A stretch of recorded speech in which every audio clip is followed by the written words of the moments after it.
Greetings, Felhuvians. Well, time to look at another classic Doctor Who era episode. And today we're going to be looking at Fury from the Deep. Here we go.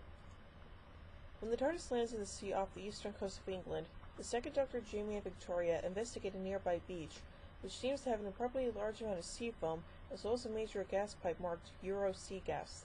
When the Doctor examines the pipe, he thinks he hears a heartbeat from within. The trio are captured and put in a cell by Robson, a ruthless gas refiner who has a pumping operation with a network of rigs spanning the North Sea. His assistant is Harris. Robson is unnerved by the loss of contact with gas drilling Rig D at sea, plus an explained drop in feed line from the rigs.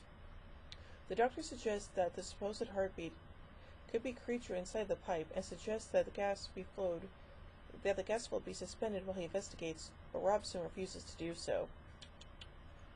Harris has prioritized the capture of Robson, who was found sedate in his room, and Megan Jones demands to see him.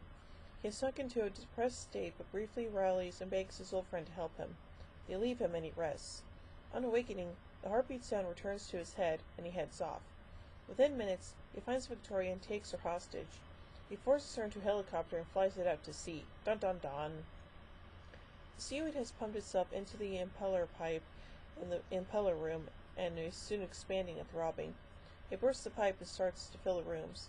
The Doctor commandeers the helicopter and travels with Jamie to the rig where Victoria has been taken, where they find Robson mostly transformed into a seaweed creature.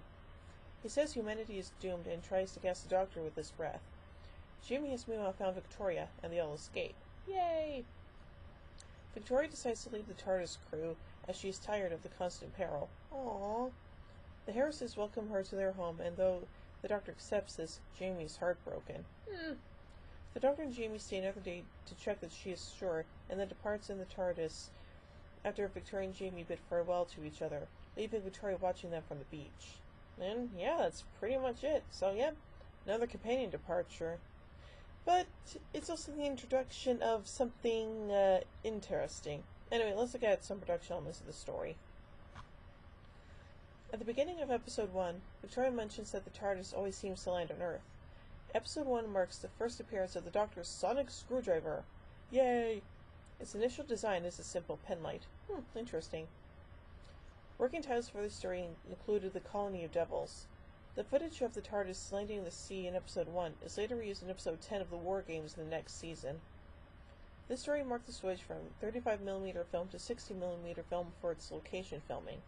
This film stock would be used until 1985's Revelation of the Daleks, though 35mm would still be used for model and effect shots. Episode 4 and 5 on the soundtrack starts with the original theme, instead of the version used for most stories since the Faceless One's Episode 2. None of the 6 episodes of this serial is known to exist in full or known to have survived in the BBC archives. The master videotapes for the story were the final 1960s Doctor Who episodes to be junked. They were authorized for wiping by the BBC in late 1974. This is the latest chronological Doctor Who story of which all episodes are missing from the archives. A few seconds at the start of Episode 1, the TARDIS descending vertically to land on the sea, survives due to it being used a year later in Episode 10 of the War Games. As to the scene where Oak and Quill launched their toxic gas attack, the Weed attacking Van Ludens, and the Doctor and Jamie approaching the foam in Episode 4, which survived because they were cut from Australian broadcasts by the censors and never returned to the BBC. Ray Spencer had previously played Maniac in The Ark. Hubert Reeves later played Captain Ransom in the War Games, and John Stevenson in The Seeds of Doom. June Murphy later played Third Officer Jane Blythe in The Sea Devils. John Abineri later played General Carrington in The Ambassadors of Death, Roger Railton in Death to the Daleks, and Rankin in The Power of Krull. Margaret John later played Grandma Connolly in The Idiot's Lantern. So yeah, like I said, a very interesting story with the departure of a companion and the introduction of the sonic screwdriver. So, overall, I give Fury from the Deep 3 sonic screwdrivers out of 5. Well, join me next week as we get introduced to a brand new companion in The Wheel in Space. So until then, this is Whovian Queen saying, "Oh my giddy aunt! When I say run, run! I've reversed the polarity of the neutron flow. Would you like a jelly baby? Fantastic! Allons-y! Geronimo! Bow ties are cool. Fezzes are cool, and Stetsons are cool.